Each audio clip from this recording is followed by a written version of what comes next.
Welcome to the Coaching Book Club podcast, the show that empowers coaches through books. I'm Christy Stuber, here with my friend and co-host Ken McKellar, and today we're talking about Coaching A to Z by Haesun Moon.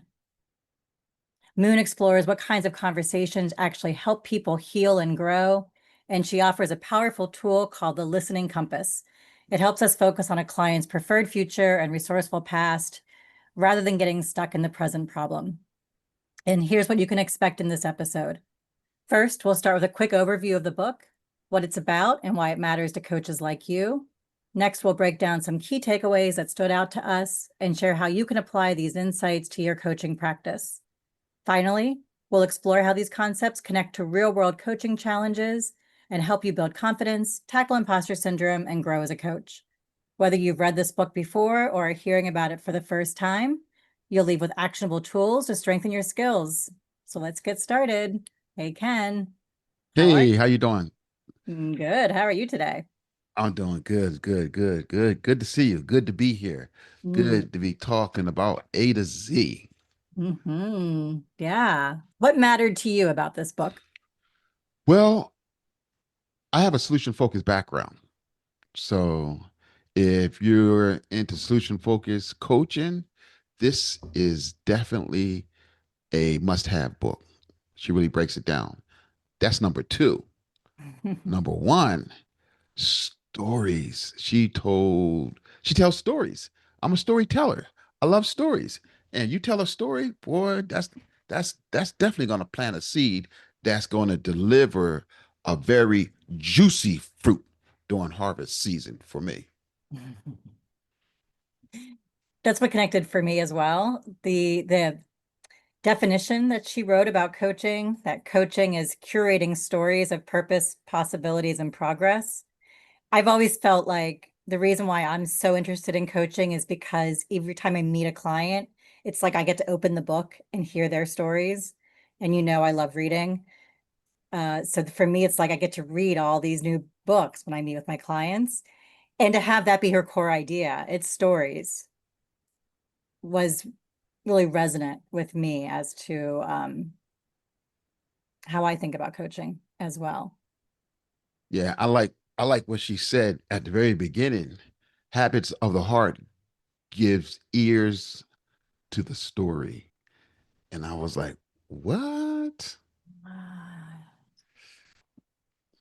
Habits of the heart give ears to the story. Yes. That's- What I got from that was just in the coaching, right?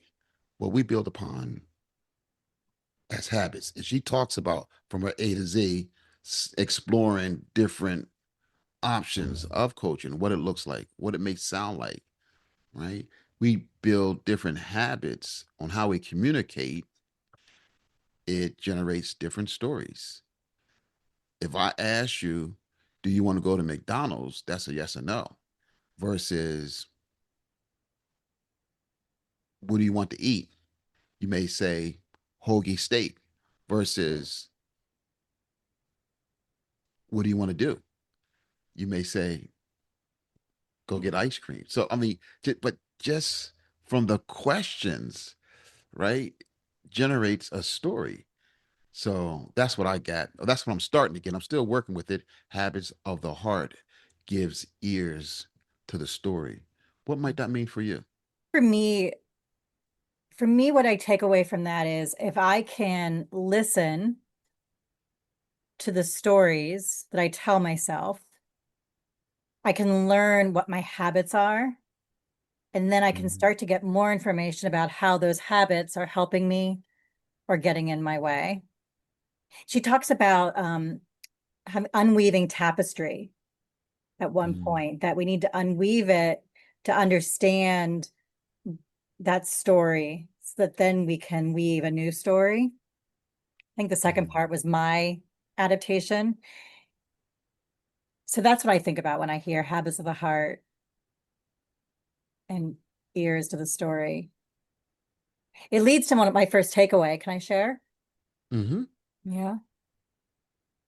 One of my takeaways was about using our clients' words Um, and she has a quote where she says, unless we language hope with our words, we may soon languish. There's so much in that one sentence, I think, that we could peel apart. The piece of it that I think is important is that we need to use our clients' words back to them.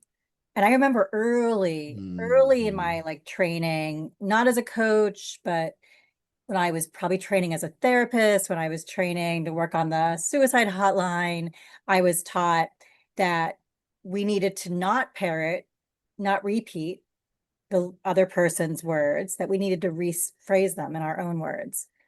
And as a person who reads a lot and loves words and loves like finding the right word for things, that was great pleasure for me and great joy. Mhm. And I've been on this MCC journey and reevaluating that to using the exact words that my clients are sharing with me has become more important so that I'm accurately reflecting back to them the habits of their heart and the way they're Mhm. describing it. Nice, nice. That reminds me a lot of Marion Way's work. Clean language coaching and saying back the exact words, right, and how powerful that is. Just to piggyback off of that, one of my takeaways was, first of all, I like she did A to Z and she used the alphabets to kind of make her points right down from A to Z.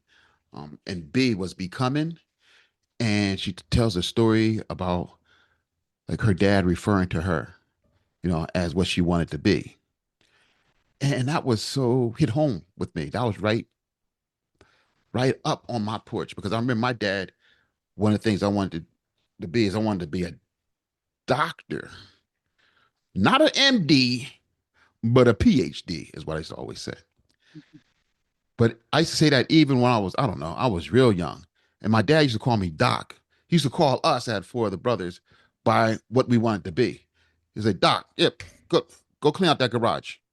Yo, Doc, go bring that plate over here. And I thought that was so cool. Looking back on it, right? I mean, it was to me, I was like, this is who I am, and this is who I was becoming. This is it. He could see it for me and allow me to see it for myself and allow me to expand on that possibility, which she talks a lot about in her book. Mhm. It's the language of hope. And she talks about becoming as a radical acceptance of believing. What you're describing is how she says this isn't important just for coaches. It's the glue that mends and bonds many relations we hold near. So your dad was doing this for you. Mm-hmm. Takeaway for me on that is what I remember learning from a mentor that I need to believe in my clients more than they believe in themselves Mm. sometimes. And boy, that can be hard sometimes when I'm not so sure that I believe in them or I believe that what they're doing is right. And holding that back because it's not up to me to decide or judge what they're doing takes a lot of effort on my part to maintain my presence in those moments, to allow myself to keep that judgment brain out, the curiosity brain in, and that sense of belief in them.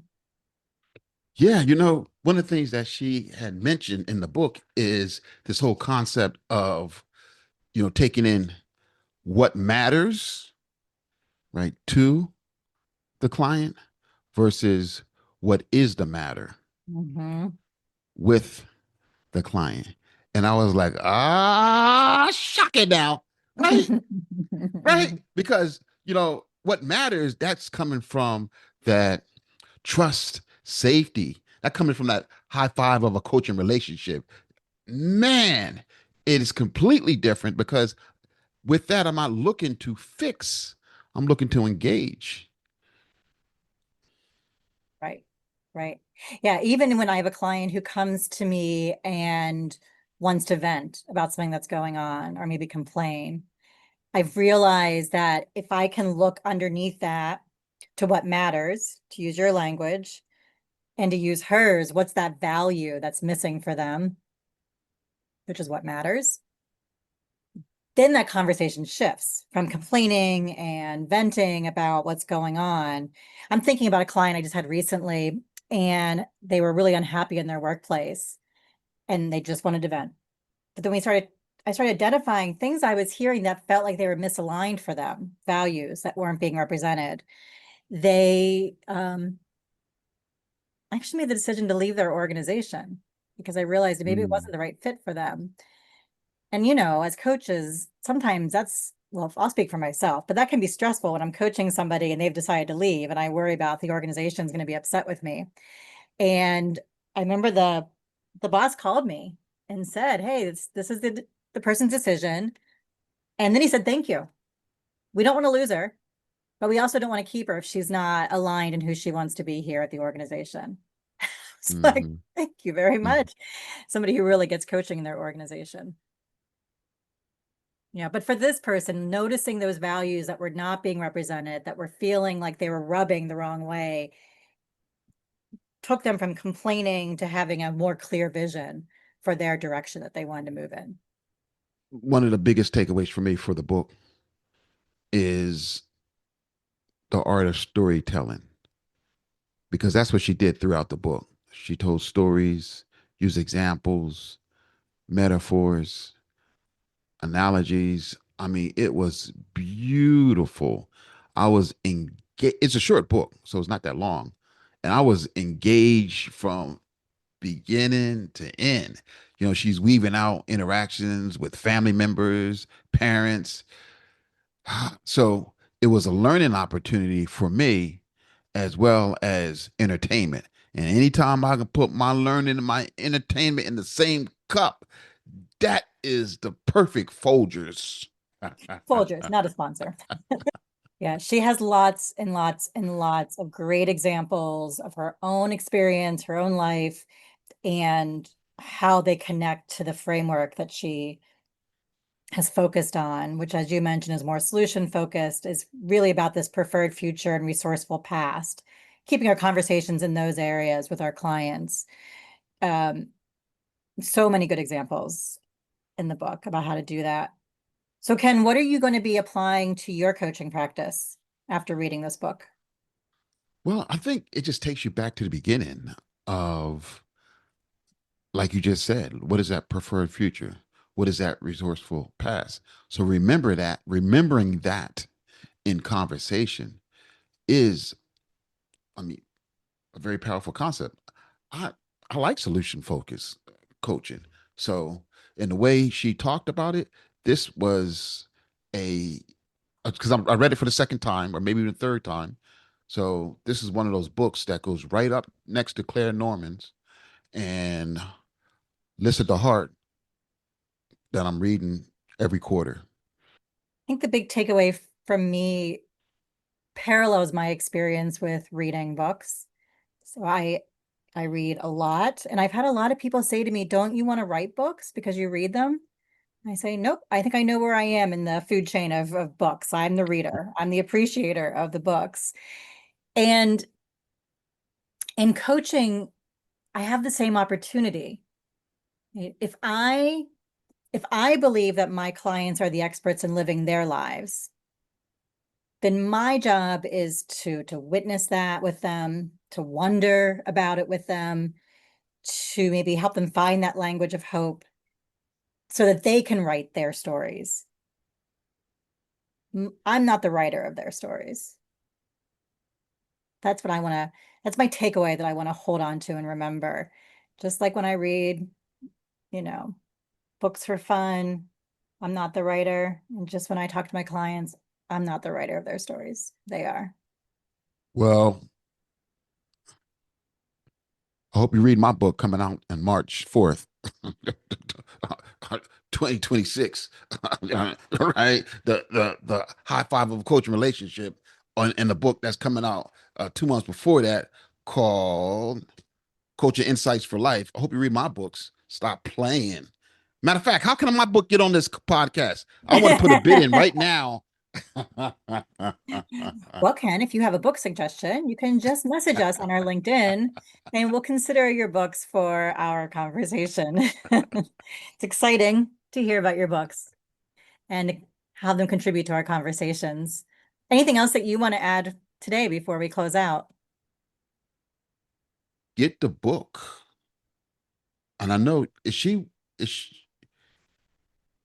Moon, is she going to be a speaker at the conference? Yeah, so a reminder for all of our coach friends out there that this October, ICF Converge is happening in San Diego, and Haesun Moon is one of the signature speakers. So they will be there presenting their ideas. And the conference overall is a great opportunity for coaches to gather, to learn, to get inspired. And I just highly recommend, if you are on the fence about it, to take a look at the website, icfconverge.com, to learn more and register.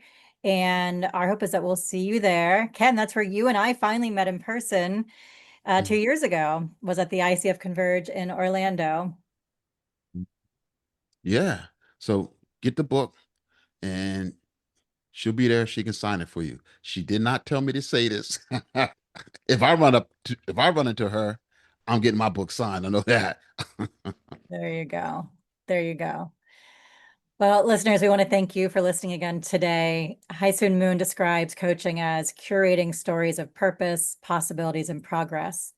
And Ken and I can't think of a better way to sum up what we do as coaches. We hope these takeaways have sparked new ideas for your coaching practice and reminded you that showing up with curiosity and humility is often the most powerful thing you can do. If you enjoyed today's episode, make sure to subscribe to the Coaching Book Club on your favorite podcast platform so you never miss an episode. And we'd love to connect with you on LinkedIn. Follow us for more coaching insights and updates about upcoming episodes. And if there's a coaching book that rocked your world, let us know. Send us a message on LinkedIn and we might feature it in a future episode. So thanks again for being part of our community. And until next time, happy coaching.